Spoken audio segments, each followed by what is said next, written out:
Welcome to the Ed Leader's Edge podcast, where we interview innovators and thought leaders in the field of education who are helping students thrive. I'm your host, Ed Madison. I'm a professor and researcher at the University of Oregon, an educational consultant, and serve as executive director of the Journalistic Learning Initiative, a nonprofit organization that empowers elementary, middle, and high school students to discover their voice, improve academic outcomes, and become self-directed learners through project-based storytelling. Welcome to our program. Welcome back to the podcast. Andrew Dolloff is superintendent of the Yarmouth Public Schools in Yarmouth, Maine. He's an award-winning educational leader with more than 2 decades of expertise. He focuses on school climate, data-driven decision-making, and 21st century skills for students and teachers. Welcome, Andrew. Thank you. It's great to be here. I note that your website and your book is called The Truth Imperative.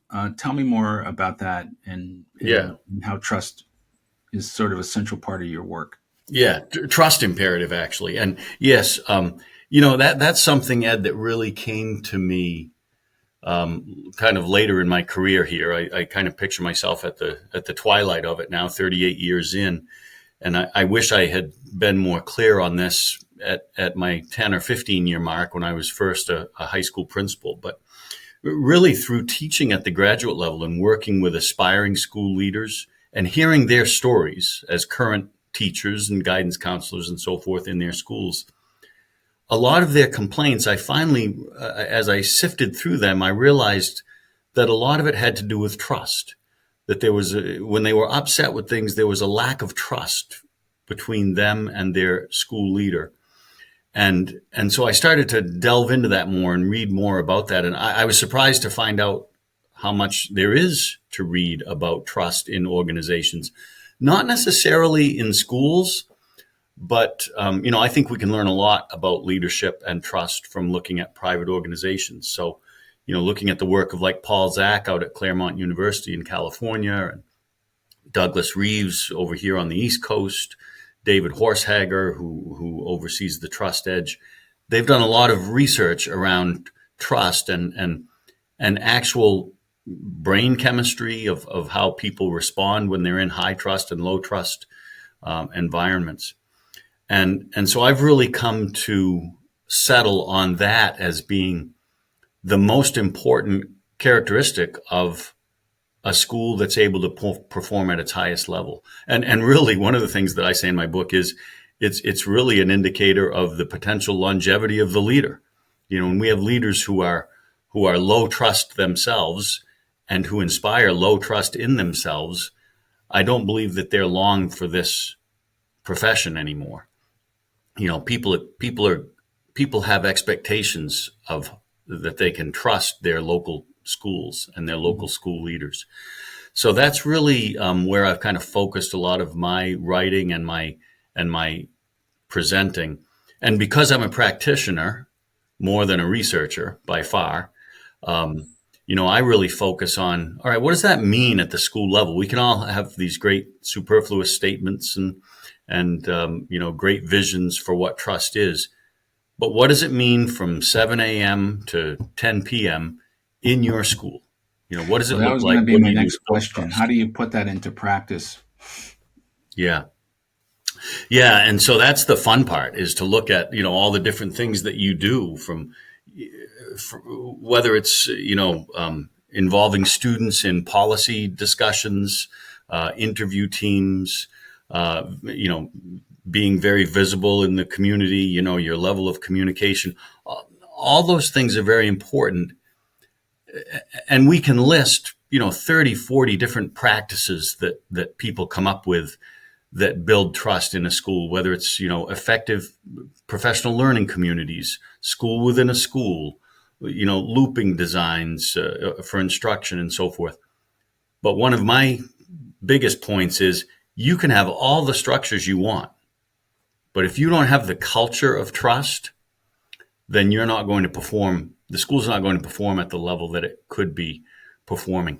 And for me, that comes down to relationships. It's going to come down to communication between the leader and their constituents, and it goes both ways. And, my students at the graduate level ask me, okay, well, I'm ready to become a principal. How do I get people to trust me?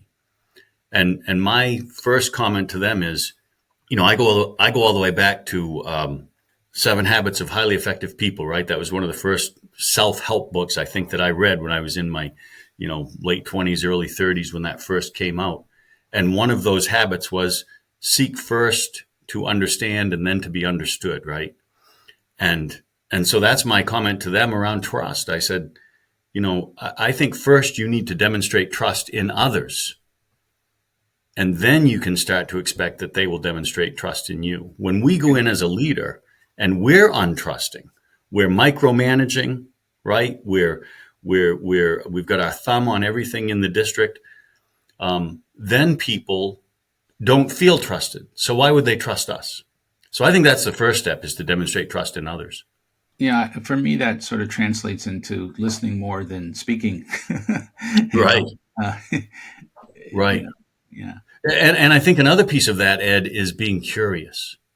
And so I have to reflect on things I've struggled with. And whenever I speak in public, I always tell people, I'm not here because I've got this all figured out.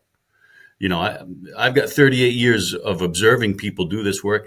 Actually, more than that, because my dad was my high school principal. So I've been observing school leaders for a long time, right?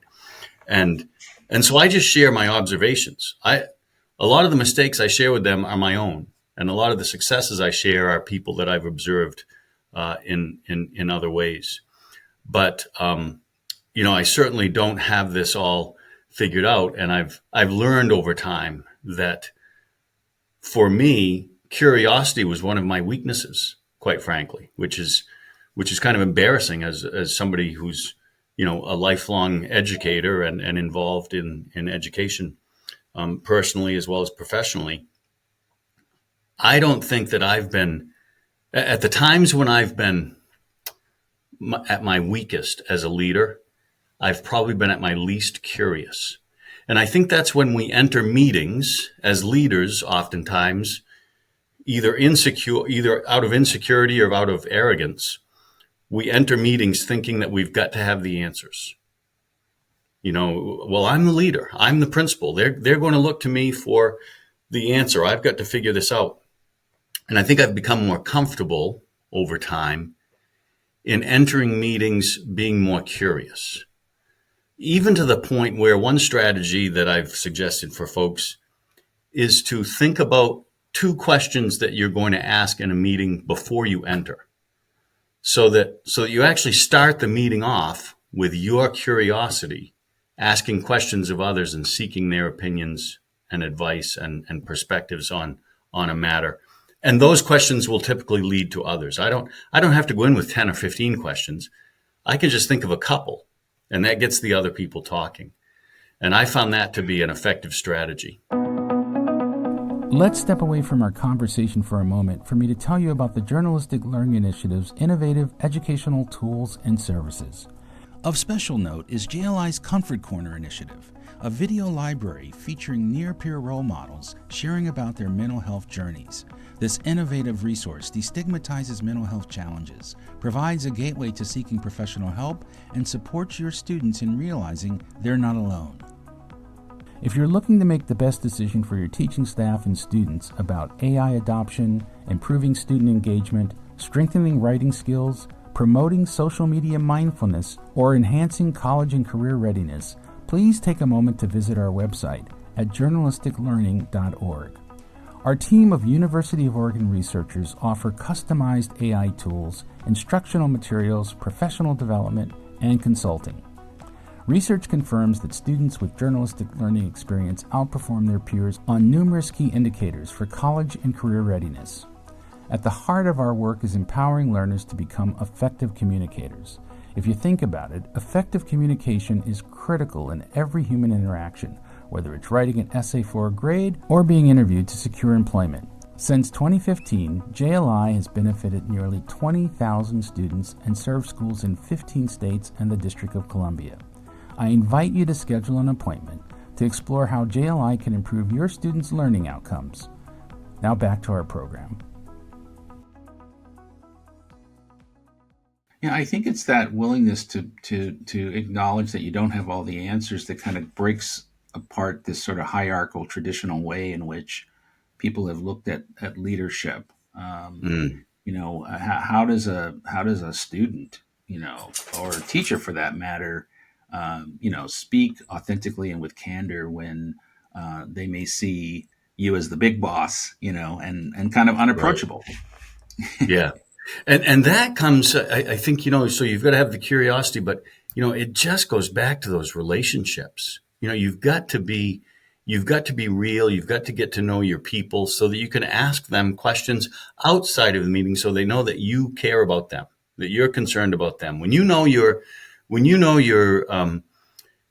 English teacher or your third grade teacher, whoever it is, when that they have a couple of students in the district or in a nearby district, and maybe you know their names or their grades, or you might even know what some of their interests are, and you're able to just say, hey, how did that play go that your daughter was in a couple of weeks ago that I heard about? Or those types of things are incredibly important for people and make them more comfortable. So it sounds like a simple thing, but I think it takes a great deal of intentionality, especially if you're not somebody who's inclined to do that in the business setting. We're so busy, we're so focused on the tasks at hand that I think we sometimes forget it's the relationships and it's face-to-face interactions that strengthen those relationships, that allow for the level of trust that we need in order to operate at our best professionally. People need to feel safe. Let's talk on a broader scale about the issue of trust between sort of public perception of public Mm, education, because it is definitely an issue, and it's stressing out teachers to the point that we're losing some of yeah, our best teachers. But sure. also there is this disconnect between the sort of general public narrative about how effective and how on target our public schools are. You have any thoughts around how we heal that? Yeah, boy, that is such an interesting point, isn't it? Because we all look at the Kaplan data every year, right? That comes out in the fall, and they do this nationwide survey, and people around the country say that public schools are failing. But then when you look at their local data, they'll say, but my school is doing okay. But they feel that in general, public schools, and we look at the data from, if you go on the Pew Research Center and look at public trust in institutions, they go all the way back to the Eisenhower administration in the 50s. And it shows how back at that time, if you could imagine this, Ed, when Lyndon Johnson was president, public trust in institutions was at about an 80% trust rate. Can you Mm. imagine 80% of people having trust in public institutions? And now it's down around 20, and it's just, pretty much gone steadily down, except for a few points in history where it spiked after like 9/11 and so forth. So we as public educators, yeah, we're in this maelstrom of distrust of public institutions, yet we enjoy a little bit more trust, around a 50-60% rate, than other institutions. But we would never think that 50 or 60% is a passing grade, right? Like Right. we want to be up there in the 90 to 100%. And again, that comes from, I think there are lots of things that educators do that can either build or detract trust, right? In every interaction we have, we're either going to build trust or detract from the trust that people have in us. And some of it is simple things around our communication styles. I sit in public meetings at our school board, and I often have to remind my colleagues that we need to drop the acronyms and the abbreviations and the edu-speak, because we're losing people in the audience. And if they don't understand what we're talking about, whether it's, the NWEA, which I know you folks are familiar with in Oregon, and it's nationwide, but, we use things like the RIT score and the NWEA and all these different abbreviations, and people in the audience, their eyes glaze over. And how do we build trust if they don't know what we're talking about? So it's even, as microcosmic as something like that we talk about, to say, what do we do that detracts from the trust people have in us? Beyond those things that, hey, act with integrity, do what you say you're going to do, follow through on things, communicate. There's more to it than that, and so it can be little things like that matter as well. I would imagine also that we need to do a better job of telling our story, of the things that are working, because there's so much negative press about public education. And I Yeah. don't know whether that's, writing op-eds or, just, the kinds of ways we can convey to people that public education has a lot of things that are working that are good. Yeah. And we really, that's a struggle because I think there's a balance there. We do have all these tools now. We've got apps and social media and websites and rapid communication systems, and we try to use them. But at the same time, we, meaning, my administrative team, our district leaders, we try not to overuse them because I want to make sure families are reading the information that we need them to read. And so if I'm out every day, visiting classrooms and taking pictures and putting it on, X or Instagram or whatever, I start to saturate my audience so much that they're not paying attention when I send something that really needs their attention. And so there's a balance there, right? You definitely want to be the one telling your story before somebody else does, but you can't be oversaturating people so they're no longer paying attention. I do think, you mentioned the op-eds, and one way to do that, one way to reach out to the community in kind of this broader way, but it's not just you directly doing it, is to develop a relationship with a local reporter. And then you can share information with that reporter, and they're the one writing the story, but they got the information from you. And the more of the story I've found that you can write for them in a way that they can easily edit and manipulate, you send them an image or two, they love that. But again, I think there's a balance there. You have to be the one telling your story, but it can't be an oversaturation because they'll stop listening. That's a very good point that I haven't heard articulated that way before. That's really helpful. I want to just get back to leadership for a minute. So in one of your blog posts, you talk about the empowerment leadership orientation. Yeah. Yeah. That's, I just love thinking and talking about leadership.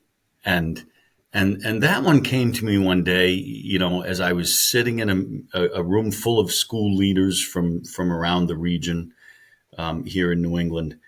And I thought, I know it's an oversimplification, but I do see these kind of two buckets of leadership orientation styles. And one is the leader who's all about accountability. And in the accountability orientation, I talk about, these are the folks who believe that everybody in the organization has something to do for the organization. You show up on time. You meet standards, you use resources well, you don't waste things, right? But in the empowerment orientation, your approach is that everybody in the organization has what they need. So instead of holding people accountable for what they do, you provide them with opportunities. You provide them with a voice in things that matter to them. You help them identify the resources that they need to do their job well. And what I found in researching this was the Ritz-Carlton group, the hospital group, does a lot of research around empowerment of their employees. And through their research, they've discovered that by empowering their employees actually feel more accountable. Mm-hmm. So when I'm talking with administrators who self-identify as being more the accountability approach type of leader, I share with them, when you empower your employees and when they empower their students, everybody feels more accountable, which is what you're really after as an accountability focused leader. So if we all took this empowerment approach, people would still feel accountable because they will have helped develop the standards, the expectations, the programs, right, the practices that we're implementing, but it won't just be forced upon them. And so they feel more beholden or accountable to the organization and its goals.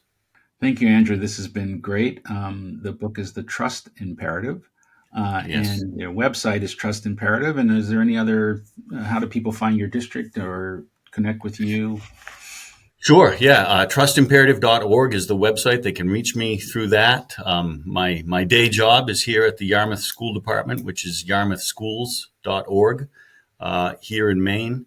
I've got a couple of engagements coming up. The next one next week is in Atlanta for their Cognia conference, and really have had a great time going around the country meeting school leaders from all different size organizations and parts of the country, and appreciate you reaching out to me today for this discussion. Great, thank you. The Ed Leader's Edge podcast is produced by the Journalistic Learning Initiative. Please check out our latest books, Language Arts in Action from W.W. Norton Publishing, and Raising Empowered Learners from Rauman and Littlefield. For more information about our work, please visit journalisticlearning.org or edleaderedge.org. Thanks for listening.